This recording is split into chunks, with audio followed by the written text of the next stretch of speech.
रासायनिक पेस्टिसाइड के उपयोग से आपका भोजन निरंतर जहरीला होता जा रहा है और बीमारियों की वजह बन रहा है। आप कैंसर जैसी जानलेवा बीमारियों का शिकार हो रहे हैं। और यदि जैविक खेती से उत्पन्न अनाज का अपने भोजन की थाली में उपयोग करें तो न केवल कैंसर जैसी जानलेवा बीमारियों से आप मुक्ति पाएंगे, बल्कि भारतीय जीवन शैली की स्वास्थ्य, साफ, स्वच्छ संस्कृति को भी आप जीवन में अपना सकेंगे। ये बात निर्यापक श्रवण मुनि श्री 108 संभव सागर जी महाराज ने जैविक खेती पर आयोजित एक गोष्ठी में कही। गोटेगांव नगर जैन धर्म के पंच कल्याणक महोत्सव के दूसरे दिन मंडपम में आयोजित जैविक खेती संगोष्ठी में मुनिश्री ने कहा कि हम सभी को पाश्चात्य संस्कृति छोड़कर भारतीय जीवन शैली अपनाने पर जोर देना होगा। मध्य प्रदेश शासन ग्रामीण विकास एवं श्रम मंत्री प्रहलाद सिंह पटेल ने कहा कि हमें अपनी थाली को जहर मुक्त करना है तो जैविक खेती को बढ़ावा देना ही होगा। जैविक खेती के प्रति पूर्वाग्रह दूर करने के लिए उन्होंने किसानों से आह्वान करते हुए कहा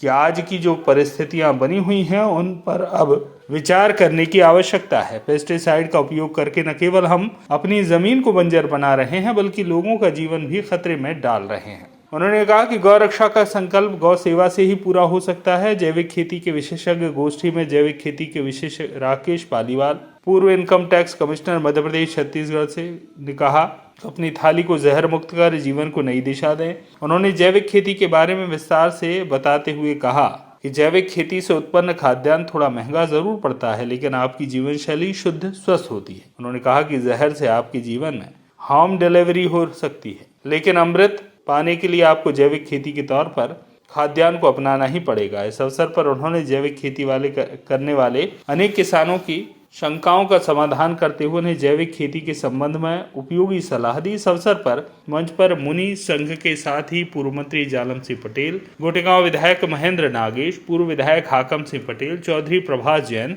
राजकुमार जैन, नगर पालिका अध्यक्ष पंकज चौक से शक्ति सिंह राजपूत, संध्या जैन, ऋतु जैन, प्राचार्य इंद्र स्कूल अजीत, पत्रकार अनिल जैन, मनीष जैन, पार्षद नीरज श्राफ, अनिल जैन, पत्रकार रघुनाथ राय सहित अनेक प्रगतिशील किसान भी उपस्थित रहे। हमारा संकल्प क्या है?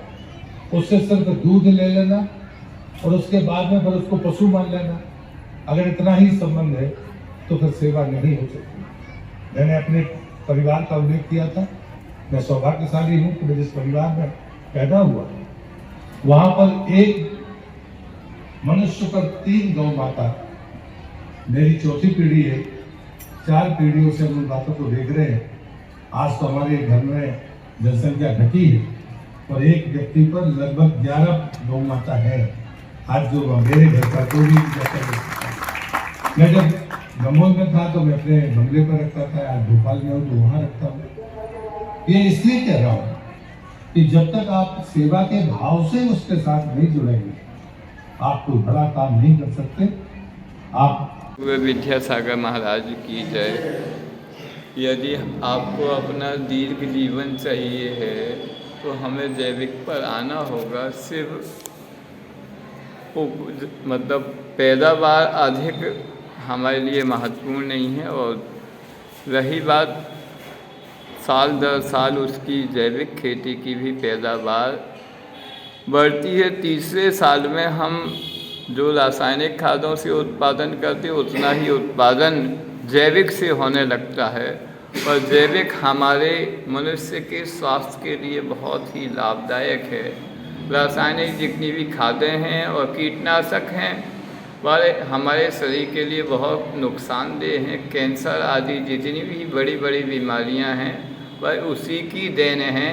इसलिए समय रहते हमें चेत जाना चाहिए, नहीं तो हम बहुत नुकसान में होंगे, तब हम उसकी भरपाई नहीं कर पाएंगे। गोटेगांव से अनिल जैन की रिपोर्ट।